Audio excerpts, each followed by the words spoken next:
Okay, so tayo po idadako na sa pag-aaral ng salita ng Diyos. Okay, so kung kayo po, alam ko may mga Bible po kayo.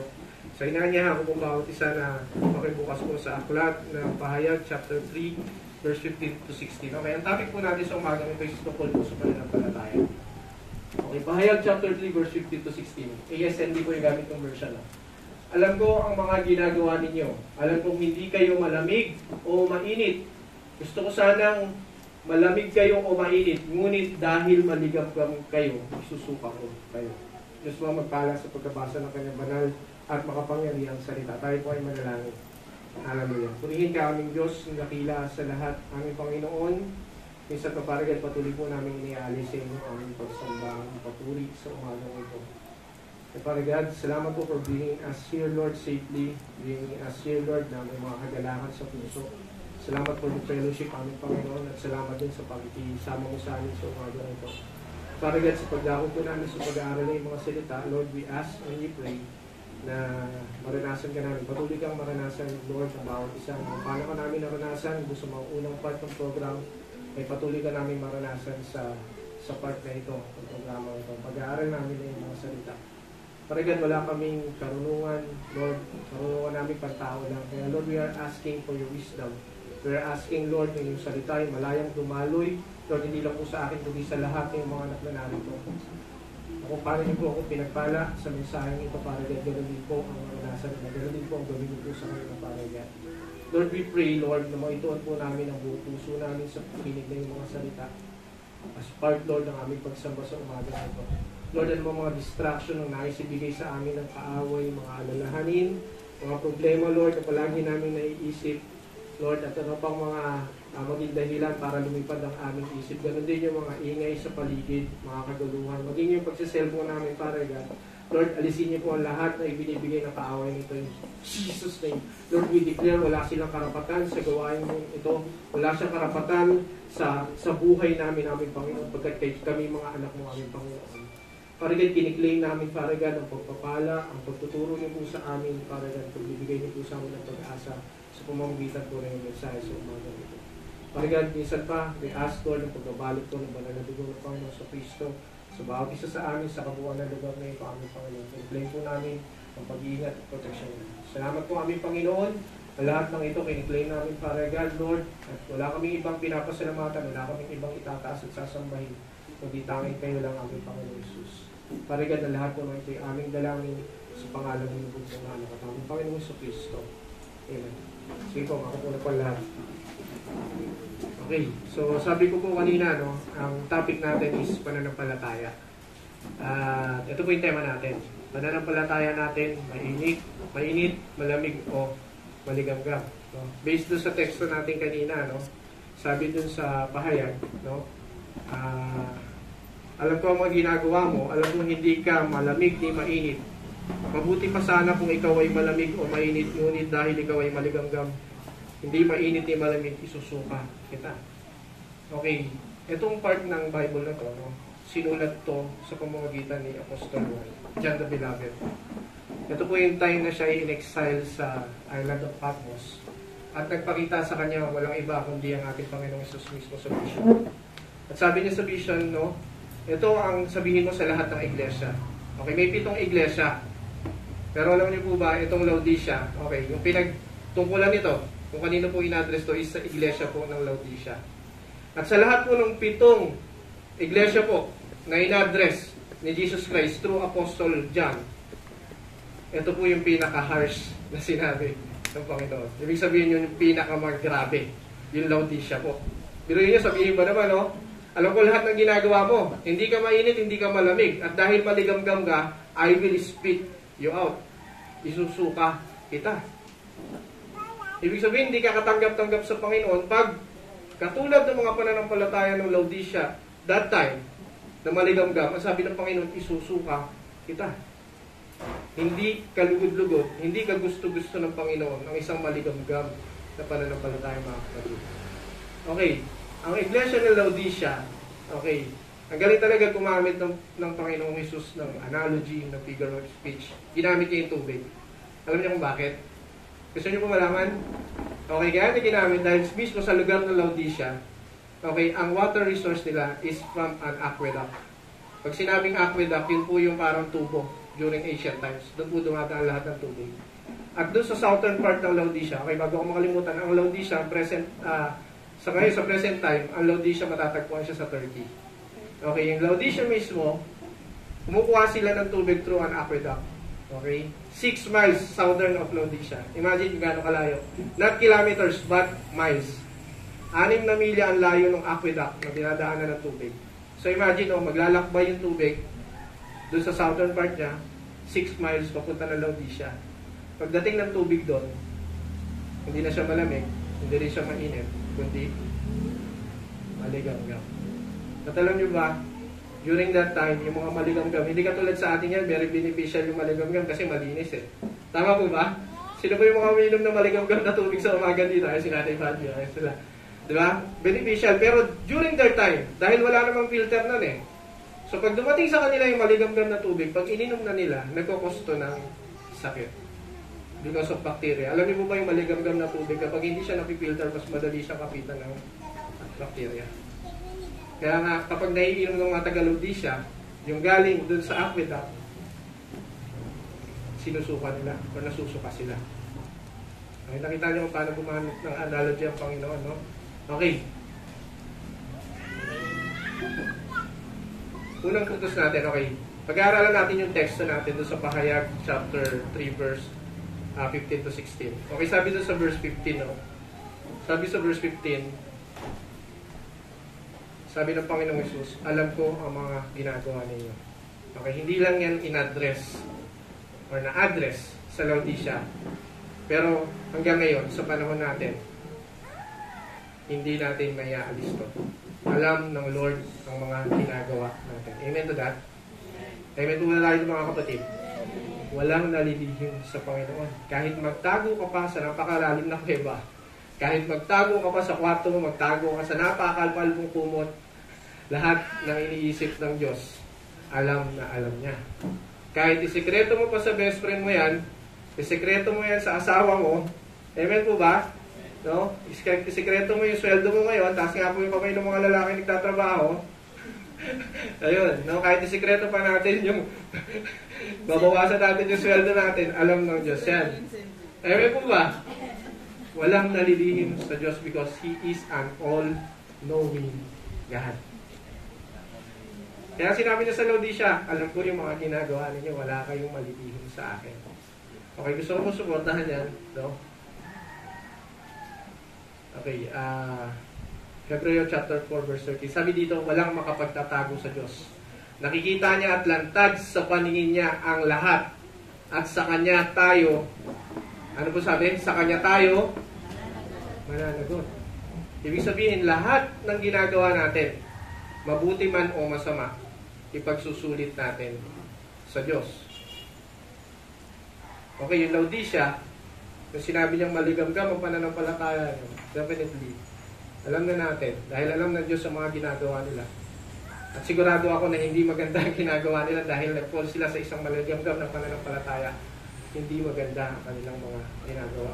Kahit itinago pa nila sa Diyos yun, kahit sinekreto pa nila sa Diyos yung mga kaisipan nilang hindi tama, hindi natingin sa Diyos yun. Kaya sabi niya sa Laodicea, dahil maligamgam yung pananampalataya niyo, isusupak pa kayo. Okay, isa pang verse, no? Sabi dito, okay, Awit chapter 4 verse 21. Okay, sa 20 simulan na natin. O Diyos, kung kayo ay nakalimutan namin at sa ibang Diyos kami ay nanalangin, hindi ba't iyon ay malalaman nyo rin dahil alam nyo kahit ang mga lihim sa isip ng tao. Hindi ko may sabi, kundi ang Bible po, na kahit yung mga lihim natin, kahit hindi pa natin pinagsasabi kahit kanino, no? Yung mga lihim na yan, hindi man alam ng mga kamahal natin sa buhay, mga tao sa paligid natin, pero alam ng Diyos. Amen po ba tayo doon, mga kapatid? Huwag natin kakalimutan na sa lahat ng ginagawa natin, mabuti man o masama, hayag man o hindi, alam ng Diyos yan. At ang pinaka nakakapag-alala, dumadating sa point na ito ay nire-reveal ng Diyos. Naniniwala ka na? Nire-reveal ng Diyos, lalo na kapag medyo hindi maganda yung ating ginagawa. Dahil anak niya tayo eh. Tama po ba? Mahal tayo ng Diyos at ayaw niya tayo mapunta sa hindi maganda. Katulad din sa Iglesia ng Laodicea, Church ni Lord John. Take note, Church ng Lord John, kaya ganun ang salita niya sa Laodicea. Alam niya lahat ng ginagawa ng Laodicea. At ayaw niya mapunta pa sa pagpapatuloy na kasamaan ng Laodicea. Kaya, nireveal niya kung ano man yung iniisip at ginagawa ng mga taga-Laodicea, hayag man o hindi. At hanggang ngayon, okay ka, ang Lord natin all-knowing at hindi rin siya nagbabago. Amen po ba? Yung Diyos na nakipag-usap kay John that time, nag-reveal ng mga ginawa ng Laodicea, siya rin yung Diyos natin. No? Kaya kung meron man tayong mga ginagawa, mga iniisip na hindi maganda, no? Mas mabuti pa, i-confess natin sa Lord, mag-repent tayo. Amen po ba? Huwag nating hayaang dumating sa point na Diyos na ang mismo mag-reveal ng mga hindi nating magagandang gawain at kaisipan. Amen po ba doon?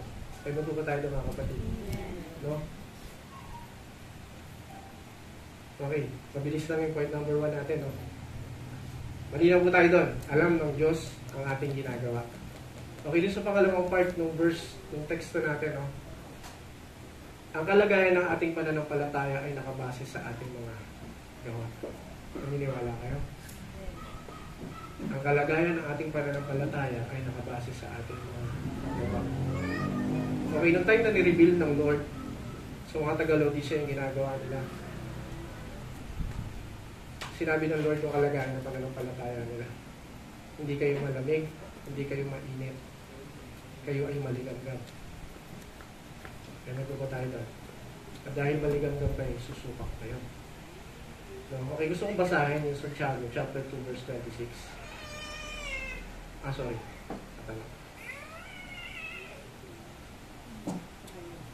Okay, Santiago 2, verse 26, sabi dito, kung paanong patay ang katawang walang espiritu, patay din ang pananampalataya kung walang mabubuting gawa.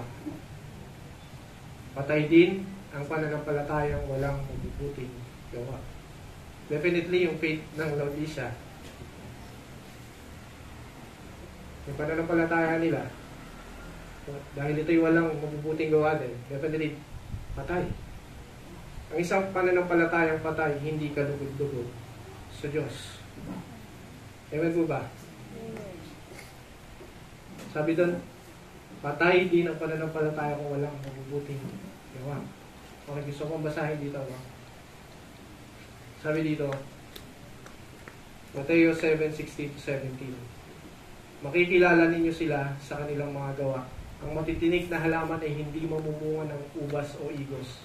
Ang mabuting puno ay namumunga ng mabuting bunga at ang masamang bunga ay namumunga ng masama. Kung ang ating pananampalataya, sinasabi natin sa Lord na pananampalataya tayo, pero hindi naman nakikita si Lord sa buhay natin, na pinananampalatayaan natin. Amen po ba? Ibig sabihin yung pananampalataya natin may problema. Amen po ba? Dapat yung pananampalataya po natin, kung sinasabi natin na nananampalataya tayo sa Lord, ang Lord ay mabuti, amen po, ang Lord ay banal, amen po ba? Dapat mag-reflect sa atin yung sinasabi nating pananampalataya sa Diyos. Every time na nasa bahay tayo, no? Lalo na kagagaling lang natin sa gawain, mamaya, no? Natutunan natin yung pananampalataya. At yung pananampalataya, kung mabuti yung pananampalataya mo, magiging mabuti ang magiging bunga nito. Ibig sabihin, lalabas at lalabas yung kabutihan ng pananampalataya mo. Alam niyo po ba, kapag tayo ay nabibless ng Lord, hindi mo makontain yan. Naniniwala kayo? Kapag lubos-lubos yung pagpapala sa ating Lord, hindi natin mapipigilan yan. Hindi mo na makakontrol. Kasi kung sinabi mo makakontrol, ay, ikaw na yon, glory to you. Pero dahil na-bless ka, napuspos ka ng Lord, hindi mo makakontain yan. Yung kabutihan ng Diyos lalabas sa lahat ng ginagawa mo, sa sinasabi mo, sa iniisip mo. Well, pagkatapos natin dito, no? Baka mamaya, mga youth dyan, pag inutusan ng nanay, no? O, ay anak, magugas ka naman ng plato. Ano yung kadalasang sagot? Ano yung kadalasang sagot? Wait lang. Wait lang. No? Sabi mo ba, wait lang. So, napaka-popular nga, no? Wait lang. So, ibig sabihin, nag-church ka, sinabi mo, nagpalakas ka ng faith mo through attending yung church. So, parang hindi nakita ata yung pananampalataya mo.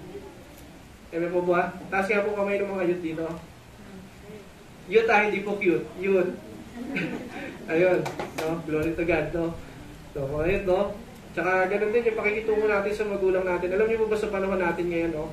Nakakalungkot, no? Even sa Christian communities, yung mga kabataan natin ngayon, parang hindi naman tayo sa nagja-judge. Pero sabi ko nga, magbe-base tayo sa mga nakikita at nagagawa natin.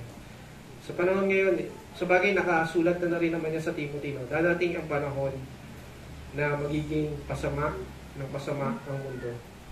Na yung katotohanan, no, gagawin na lang kasinungalingan. At mas prefer ng tao na gumawa ng mali kaysa sa tama. At unang natatamaan ngayon yan, no, sa panahon natin ngayon is mga kabataan. Kasi ito yung generation nila eh. No? Kaya mga kabataan, listen, no? Binigyan tayo ng Lord ng pananampalataya. No? Si Lord yung nagbigay sa atin. Pero dapat maging malago yung ating pananampalataya. At makita sa mabubuting gawa. No? At mag-start yan sa ating mga tahanan. No? Lalo na, medyo struggle doon sa may mga kabataan natin na hindi pa believer yung magulang. Alam niyo yun? No? Ako may mga nakausap ako na ganyan. May mga kilala ako sa church natin na ganyan. Very struggling talaga. No? Struggle sila. Kasi hindi pa nila kasama yung magulang nila. Kaso nga lang, palagi ko sila pinapayuhan na dapat makita sa buhay mo. No? Sundin mo yung magulang mo. Ano man sinasabi niya, pero alamin mo muna itong susundin mo. O mamaya, inuusan ko nagnakaw ka, no? Basta sabi mo, sundin mo yung magulang ko. Hindi. No?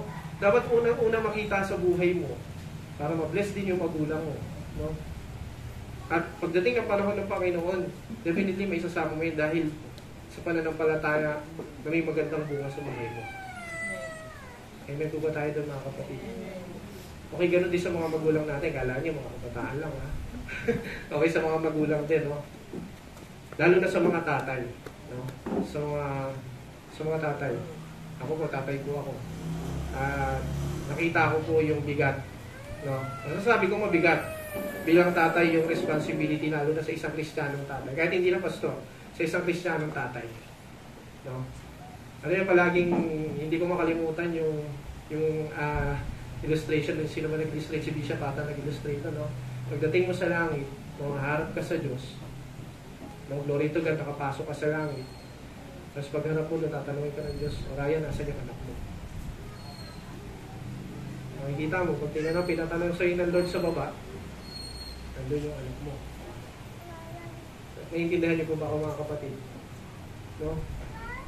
Nakakalungkot, no? Pagdating ng panahon, pagdating ng pakikipagharap natin sa Diyos, hindi mo kasama yung mga anak mo.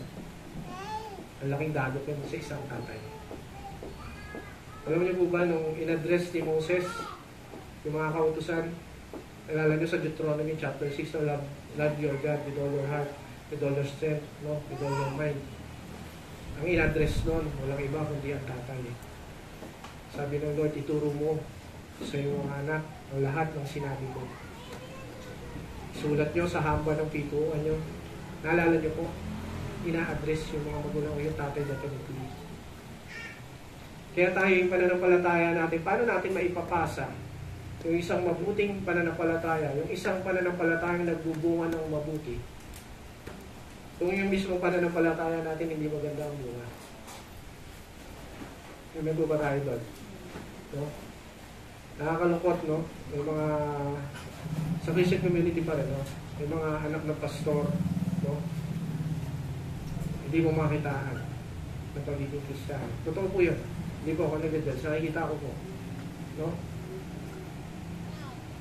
Kaya kami mag-asawa, no? Pag nagsisharing kami, isa sa mga pinag-uusapan po namin is kung po, paano po namin maaalagaan spiritually yung mga anak namin. No? Lalo na mga naglilingkod po kami, no? Sabi sa Timothy, hindi ka pwedeng maging leader. Yung mismong pamilya mo ay siya. Amen po ba tayo doon? Hindi ka pwedeng maging leader kung ang pamilya mo ay siya. Okay, huwag na tayo lumayo sa CA. No? Alam natin yan. Maraming mga kabataan dati, mga anak ng pastor. Nawala. Nakakalungkot. Kilala ko po yung mga iba. Anong nangyari? No? Malaki yung naging part ng pagiging lingkod pagiging pastor. Kasi minsan yung sinasabi nating balance, no? Yung balance, produkto din yan ng faith eh. No? Isang mabuting pananampalataya. Dapat matuto tayo ng balance. Kung naglilingkod ka sa Lord, dapat marunong ka magbalanse yung oras ng paglilingkod mo at oras sa pamilya mo. Okay, hindi lang po sa mga naglilingkod sa Lord, naging sa mga nagtatrabahong tatay. No? Minsan, pag sobrang workaholic ang tatay, wala nang panahon sa mga anak at sa asawa. Kaya nangyayari, no? Nagkakaroon ng lamat yung relasyon. At worse, nasisira yung pamilya. Kaya nga sabi ko sa inyo kanina, no? Ako, pinagpipray ko palagi sa sarili ko. No? Kasi kung ako lang, hindi ko magagawa. I'm asking God palagi, no? Bigyan ako wisdom. Bigyan ako ng kapamaraanan on how to balance everything. No? Pero as much as possible, hinihingi ko, mas magkaroon ako ng time sa mga anak ko. Ayaw ko dumating sa point, no? Na parang ayaw ko pansinin ng anak ko. No? Parang hindi ako kilala ng anak ko. May isa akong kilala, no? Nagpatotoo siya, no? Matagal na, no? Yung tatay niya sobrang workaholic. At sabi niya nga, wala siyang naalala. Ito nakakalungkot, no? Magsasabi yung anak mo, wala siyang naalalang panahon. Ito yung sabi niya, wala siyang naalalang time or panahon na nagkaroon sila ng masayang bonding ng tatay niya dahil sa pagiging workaholic mo tatay niya.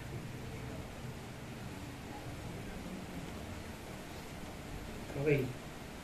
Tayo mga man of faith, mga tatay, and even sa mga nanay din, ng mga mother of faith, make sure, no, may basa natin yung ating mga mabubuting pananampalataya sa ating mga anak. Hindi tayo perfecto. May mga sablay tayo. Tama po? Tama po ba? Sumasablay tayo bilang mga magulang. Hindi tayo perfecto. Ang perfectong magulang na walang iba kundi ating Diyos Ama. Pero, doon tayo natututo eh. No? Kung nagkamali tayo, no? Kung may pananampalataya man tayo napakita na hindi maganda, then let's correct it. No? Hindi pa naman tapos ang lahat, lalo na kung maliliit pa yung mga anak natin. Ewan po ba? Hindi pa tapos ang lahat. Mahirap kasi kapag medyo malalaki na yung mga anak natin. Eh. Mahirap nang alam niyo yun, i-push yung faith natin sa kanila. Kasi may mga sarili na lang sila isip. Alam niyo po ba, nag-aaral ako, nag-prepare kasi ako sa parenting seminar.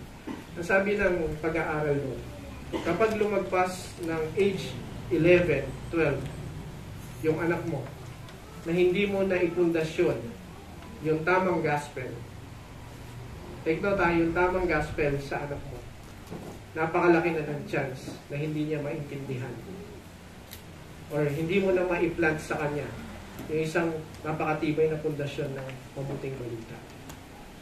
Okay, yung anak ko po 11 years old na, nasa ano na ako medyo nasa, kaya konti-konti, okay, yung panganay ko po yan si Ryan, no? Konti-konti pinupush ko na sa kanya yung gospel, maunawaan niya. Okay, nagkakaroon po kami ng sariling, sinishare ko lang po sa inyo, no? Nagkakaroon kami ng sariling Bible study ng mga anak ko. Kasi trabaho ko po yan bilang tatay, no? Si nanay, si pastora rin, nakasupport din siya, no? Alam nyo yung mga anak ko, alam mo yung mga anak natin, hindi ko alam kung anong ginawa ng mundo, eh, no? Hindi ko alam, baka sa mga gatas, saka sa vitamins, no? Sobrang tatalino, no? Sobrang bibibo, no? Pag nagtanong, no? Magugulat ka na lang, no? Minsan mapapaisip ka bigla, hindi ka kagad makakasagot kasi isipin mo kung paano mo sasagutin, eh, no? Kasi pag sumagot ka, dapat make sure na tama yung sasagot mo. Kasi pag sumagot ka ng mali, pasok sa isip nila yun. No? So yan, no? Ganun din sa trabaho natin, hindi lang sa pamilya. Yung pananampalataya natin dapat makita rin sa trabaho natin. Amen po ba? No? Mga nagtatrabaho dito.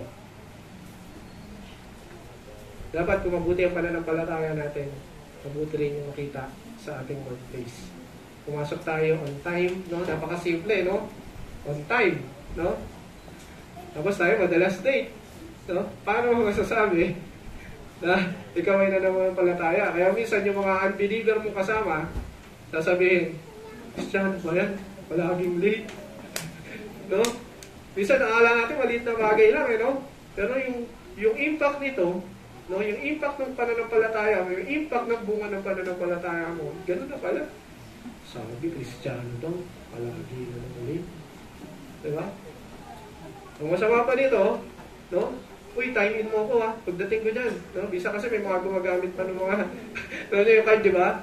Minsan naman, kasi doon sa trabaho ko, may gumawa nito eh. Biometrics. Kaso nga lang yung isa, na-record, yung kamay din ng isang katrabaho niya. Kaya kahit wala pa yung isa, pasok pa rin. No? Mahirap sa isang Kristiyano masangkot sa ganun. No? Amen po ba? Amen po ba mga kapatid? Nakaka-relate po ba tayo? No? Dapat makita yung mabuting bunga ng ating pananampalataya. Ganon din sa mga nag-aaral. No? Okay, sa oras din, no? Kailangan pumasok tayo on time. Makita sa atin dapat yung mabuting pananampalataya. Huwag tayo mangungopya. Huwag ganun tayo magpapakopya. Amen po ba? Na baka mamaya tayo pa yung nangunguna sa akin. Uy, ano sagot? Pakibato naman yung papel. Nagsulat mo, di ba? Amen po ba? Kaya nagkakating class, lalo na sa college, no? Napakalaya. Tama po ba? Nung college ako, nagkakating classes po ako eh. Kasi wala talaga yun rin nyo, gusto ko lang share sa inyo. Minsan nag-cutting class ako, inaya ako ng kasama ko. Uy, try, tayo, cutting class tayo, natin pasukan, wala naman gagawin. Wala naman gagawin, sige pa. Pero nyo, paglabas namin ng gate namin dun sa school namin, nalit yung professor namin. Nakasalubong namin. Pero nyo yan, di ba? Nakasalubong namin yung professor, kaya galit na galit sa amin yung professor namin. Pero nga, balikan natin, no? Yung pagiging estudyante natin. Dapat makita din yung ating pananampalataya. No? Makita ng mga eskwela natin. Kasi malay natin, no? Kahit hindi pa tayo nagsasalita, dahil nakikita yung pananampalataya sa atin. No? Nalugod sila sa buhay natin. Ano yung sikreto mo? No? Baka maging curious sila. Kasi hindi imposible yan dahil nangyari yun sa mga early Christians. Okay, sa Acts chapter 2, verse 46 ata yun. Sabi nung kahit hindi sila nag-share ng gospel, araw-araw dinadagdag ng Lord. Di ba nga? Mananampalataya sa kanila. Mga nagiging mananampalataya. Pero nyo, wala silang ginagawa. Pero malamang, nakikita si Kristo sa buhay nila. Nakikita yung impact ng may impact yung pagiging mananampalataya nila ni Kristo. Kahit hindi tayo magsalita. Amen po ba? No, alam niyo, may dalawang klase ng Kristiyano eh. Yung isang Kristiyano, lagi niya pinoprofess na siya'y Kristiyano. Kaso nga lang sabi ng mga tao sa paligid nila, Kristiyano ka pala. Nakuha niyo po ba ibig ko sabihin? No? Lagi niya pinoprofess, nagsishare ng Bible, Kristiyano ka pala. Okay, bakit ganun yung reaction? Kasi hindi nakikita yung dapat na magandang buwan ng pananampalataya. Sinasabi mo may pananampalataya ka. Sabi nga kanina na binasa natin sa Mateo na hindi pwedeng magbunga ng mabuti yung isang masama. Kaya kung masama yung ating pananampalataya, masama din ang ibubunga nito. Kahit sabihin pa natin Kristiyano tayo. Yung isa naman Kristiyano, dahil sobrang tahimik, no? Pero nakikita, makitignan niyo po nakikita sa gawa niya yung pananampalataya kay Kristo. Bigla na lang comment, Kristiyano ka, no? Diba? Iba yung Kristiyano ka pala, kaysa dun sa Kristiyano ka, no? Amen po ba tayo doon mga kapatid? No, sa pagiging Kristiyano natin, may magsabi sa atin nun minsan, no? Brad, Christian ka, no? Diba? Sabi yung, bakit bro? Muslim kasi ako, papatayin na yun. Nakatawa ko lang kayo, no? So yun, no? Dumating tayo sa point, no? Nung buhay natin, buhay Kristiyano natin, may maging ganun. Kristiyano ka, no? No? Bakit? Kasi bait-bait mo eh. Lagi kang on time, no? Hindi ka nagdadaya sa oras, hindi ka nangungopya. No? At lalo tigit sa lahat naman yung mga magulang din natin, no? Kahit kasama na natin sila sa church, maging proud sila sa atin, no? Bilang mga Kristiyano. Ewan pa tayo ng mga kapatid. At ganoon din yung mga anak natin, no? Sa mga tatay at nanay, no? Kahit maliliit pa yung mga batang yan, nabibless ka sa atin. Naniniwala kayo? Kahit maliliit pa lang yan, nabibless ka sa atin yan. At nakakalungkot, no? Pag nakita na nagkwento yung mga bata yan sa kumari natin, sa kapitbahay natin, no? Kasi si nanay, palagi akong pinapagalitan, lagi akong pinapalo, grabe yung palo, no? Alam mo ba? Palagi po nakasigaw. Kaya makita mo yung anak palagi nakasigaw na rin. No? Minsan ma-assess mo yung ugali ng magulang dun sa pinapakita ng bata. So kung ikaw ay may mabuting pananampalataya ng nanay at tatay, hindi malayo na yung anak mo magkaroon din ng isang mabuting pananampalataya. Amen po ba tayo mga kapatid?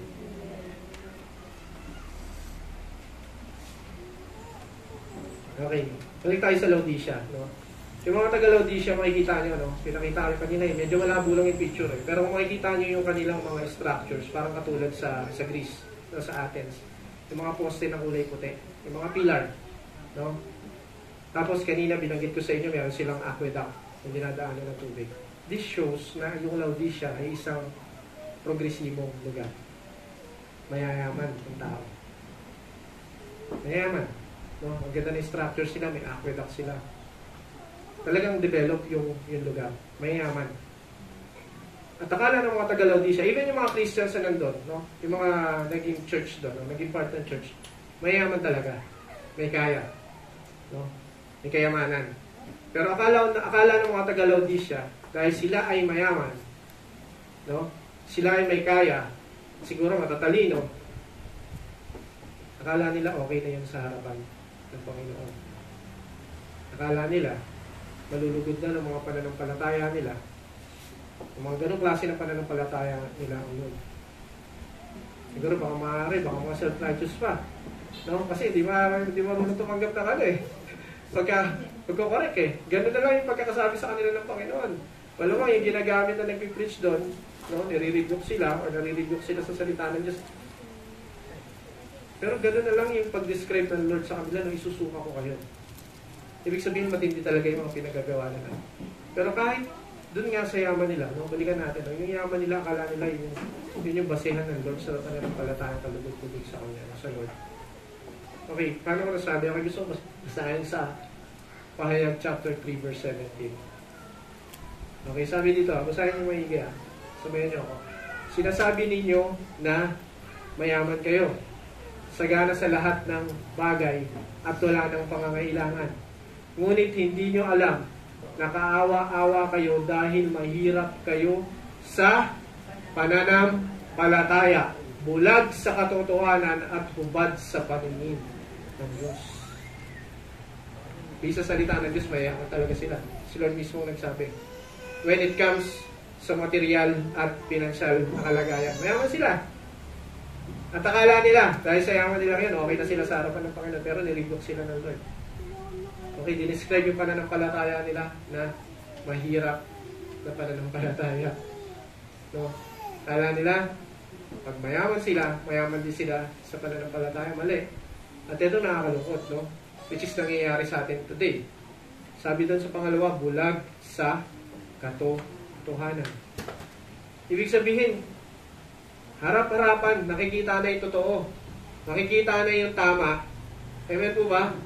Pinipreach na kung ano yung dapat gawin. Nasa church, nasa loob ng church, napapakinggan yung katotohanan na mula sa salita ng Diyos, and yet hindi ginagawa. Kaya sinabi ng Lord sa kanila, sabi sa kanila, bulag kayo sa katotohanan. Okay, sa social media na, ang daming fake news. Amen po ba? So nga lang nakakalungkot, alam naman fake news, pinaniniwalaan pa. Amen po ba tayo doon? No? Sabi ko nga sa inyo, no? Nasa time na talaga tayo nung sinabi sa Timothy, pasama na ng pasama ng panahon. Kaya mag-ingat tayo. Huwag tayong mapunta sa ganito. At sabi doon sa huling galing, hubad sa paningin ng Diyos. Imagine kung paano describe ang hubad sa paningin ng Diyos. Alam naman natin, no? Diba na si Eva at si Adan, na-realize sila. Nagdamit talaga sila kasi alam nila, kaharap nila ang Diyos. Nahiya sila sa Diyos. Laodicea, hubad sa harapan ng Diyos.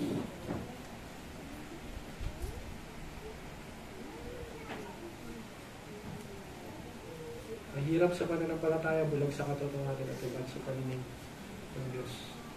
Alam niyo ba yun sa church din, no? Sa buong Kristyanismo sa buong mundo. No? Napakarami pong nag-preach ng prosperity gospel. Alam niyo po yan? Prosperity gospel. Alam niyo, may isa akong pinanood na documentary. No? Okay, sabihin ko na kung ano, no? Yung Hillsong. Ginawa siya ng documentary. Talagang nag-fall sila sa tinuturing nila is prosperity gospel. Okay, prosperity gospel, ang laman po niyan, no? Yaman, no? Yung sinasabi, pag mahirap ka, no? Hindi ka katanggap-tanggap sa Diyos. Naniniwala po kayo? Naniniwala po kayo? Kung yan po ay totoo, mababali po na ang Diyos ay isang fair. Yan. Amen po. At katulad na lang nito, mayaman yung Laodicea, pero mahirap sa pananampalataya. Hindi basihan ang yaman para tayo ay maligtas. Hindi basihan ang yaman, marami kang material na bagay para ikaw ay kalugdan ng Diyos. Mas mabuti na tayo na tama lang, pero pag umarap tayo sa Panginoon, ang tingin sa atin ng Panginoon, mayaman tayo sa pananampalataya. Mag-ingat po tayo sa mga nagtuturo po ng mga ganyong katuruan. Okay, pinapaalahan na tayo palagi ng ating mga pastors. No? Mag-ingat tayo sa prosperity gospel kasi very rampant. Even dito sa Pilipinas. No? Okay, meron isang grupo, hindi ko nababagitin kung ano. Alam niyo po, sabi na nag-preach, no? Sabi niya, nakita niya kasi yung tithes eh. Okay, I'm talking about tithes. Nakita niya yung mga nilagay sa tithes. Nakita niya daw naglagay ng basta small amount ng tithes. Sabi ba naman niya, hindi ka tanggap-tanggap sa Diyos yan. Ako, pag nagtatites ako, sabi niya, 100,000 daw. No? 100,000. Tapos sabi niya, pwede pa yung word niya, yak. Hindi ka tanggap-tanggap sa Diyos. No? Bukat-bukat mo, no? Yung nagsalita na yun, is pastora pala ng church na yan. Pastora pala ng church na yan. At ang teaching na pinapaniwalaan, pag mayaman ka, prosperity gospel ang pinakahawakan. And logically, no, yung tithes na bibigay niya sa simbahan, babalik din sa mga amen po ba? Amen po ba mga kapatid? Mag-ingat po tayo, no? Okay na tama lang tayo, no? Tama lang tayo. Si Pablo nga, what to illustrate Pablo, no? Si Pablo sabi niya sa Philippians chapter 4, no? Naranasan ko na lahat. Naging mayaman siya. Naging walang-wala siya. Nabusog siya, nagutom siya, naging malaya siya, nakulong siya. Pero sabi niya, lahat kaya ko dahil sa lakas na kaloob ni Kristo. Ibig sabihin, kahit anong naranasan ni Pablo during his time sa paglilingkod niya sa Panginoon, naging mahirap siya. Okay lang. No? Okay lang. Ang mahalaga sa kanya, kasama niya si Kristo. Ang mahalaga, nasa sa kanya, alam niya, nasa sa kanya si Kristo.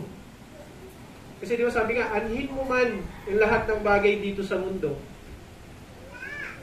kung yung kaluluwa mo naman, ay mapupunta sa tiyempo. Wala tayong maibabayad. Amen? Kahit sino pang pinakamayaman na tao sa mundo, hindi kayang bayaran ng kanyang kaluluwa. Or hindi niya kayang bigyan, no, sa pamamagitan ng yaman niya ng kaluluwa ng Panginoon. Amen po ba? Amen po ba tayo din mga kapatid? No? So, tayo po iwadako na sa concluding verse natin. No? Sabi po dito, no? Sorry, meron pa pala. Sabi yung concluding verse natin. No? Sabi dito sa Mateo 7:22-23, marami ang magsasabi sa akin sa araw ng paghuhukom, Panginoon, hindi ba't sa ngalan nyo ay nagpahayag kami ng inyong salita, nagpalayas ng masasamang espiritu, at gumawa ng maraming himala? Ngunit sasabihin ko sa kanila, hindi ko kayo nakikilala.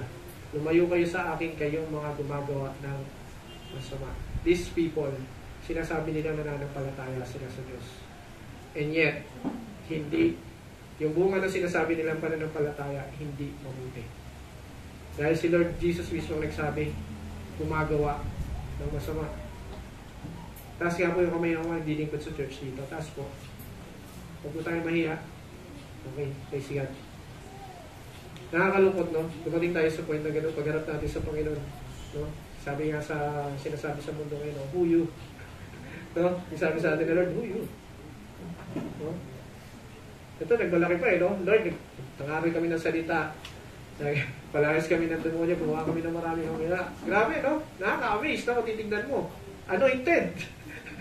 Amen? May kapangyarihan eh. No? Maraming na-convert siguro dahil sa pag-share nila ng salita. Nagpalayas ng masamang espiritu, nagpagaling, no? Gumawa ng himala. Pero nung umarap sa Panginoon, sino ka? Bakit? dahil dun sa paggawa ng masama. Sinasabing may pananampalataya ay hindi nakikita. Hindi nagbubunga yung sinasabi ng pananampalataya ng mabuti, hindi masama. No? Tayo din, no? Yung mga umaten sa church, no? Okay, I just want to correct, no? Hindi lang yung mga dancers, hindi lang yung mga musicians, hindi lang yung mga preachers ang naglilingkod sa Lord. Lahat tayo mga servants sa Panginoon. Amen po ba? Yes. No, sabi sa First Peter, no? Lahat tayo ginawa tayong royal priesthood. No? Mga naglilingkod sa church. So kahit tayo umaattend lang, no? Nasabi lang, no? Huwag natin ngayon gawin lang. Umaattend ako sa church. No? Tanggalin natin yun lang. Kasi yung pag-attend natin sa church, that is pagsaserve mo sa Lord.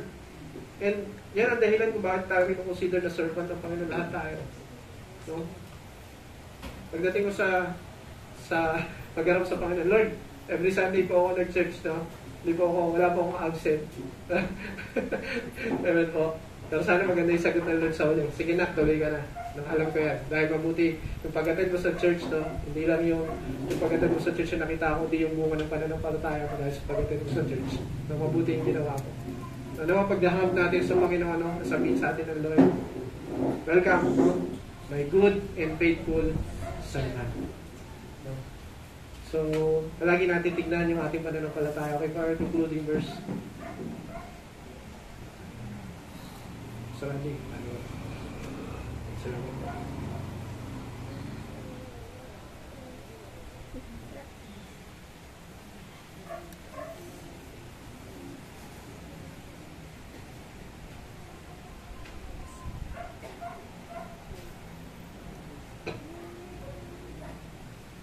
Okay, basahin ko na lang po. No? Concluding verse natin matatagpuan doon sa Pahayag chapter 3. Pero this time sa verse 20 to 22. Sabi dito, narito ako sa labas ng pintuan ninyo at kumakatok.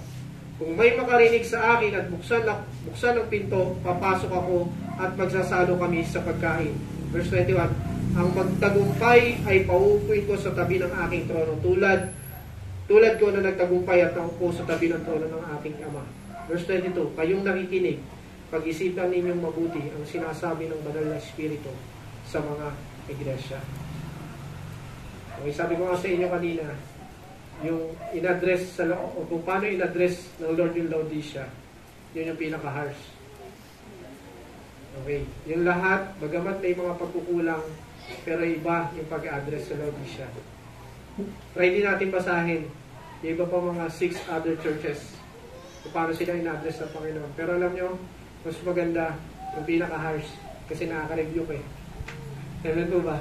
Mas maganda yung nare-review tayo kasi mas nakikita natin talaga may pagkukulang tayo. At hindi natin may aalis yun. No? Hindi natin may aalis na tayo nagkukulang talaga. Kahit ngayon, aminin man natin at hindi alam ng Lord yan. Amen po? Kaya mas napili ko po itulong pag-aaralan kasi, Lord, gusto ko makita kung nasa na po yung pananampalataya ko. Ako po ba yung mainit? Ako po ba yung malamig? Nakakatakot, Lord, yung susunod. Ako po ay malingampan. No? Sabi ng Lord, kung mainit ka, mas mabuting mainit ka na lang. Kung malamig ka, mas mabuting malamig ka na lang. Pero kung maligam-gam ka. Sabi niyo, no? Doon sa malamig, okay pa sa Lord eh. Pero yung mainit, maligam-gam, isusuka kita.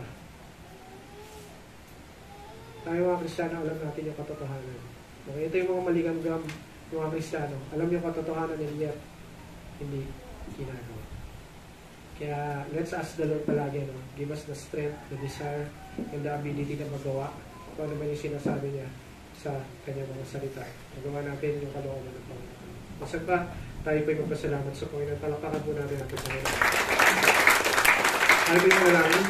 Maraming natin ka aming Diyos sa dakila sa lahat. Aming Panginoon, salamat po para God sa mga salita na in-impart po sa amin. Para God, we pray and we ask Lord na maingatan niyo po sa aming mga puso ang lahat ng ito. At sa biyaya, Lord, sa ability, Lord, sa desire na nagmumula sa inyo, Lord. We pray na magawa po namin ito. At sa gayon, para God, aming mga pananampalataya, makita po yung mga mabubuting bunga nito, aming Panginoon. Salamat, Father God. And I pray, Lord, sa kabuuan po ng CB3, hindi kay Pastor Gregory, Father God, sa lahat ng workers, mga pastors na dito, mga members, bawat family, aming Panginoon. I pray, Lord, na patuloy niyo po silang i-bless, patuloy na ingatan sa araw-araw, at patuloy pang gamitin ang buhay ng bawat isa para sa purpose at sa glory. Salamat po aming Panginoon, Ikaw ang tanging namin pinupuri, pinapasalamatan at dinadakila sa umagang ito. Lahat po na ito yung aming dalangin sa pangalan ng iyong bugtong na anak at aming Panginoong Jesucristo. Lahat po magsabi ng Amen. Isang umaga po, God bless.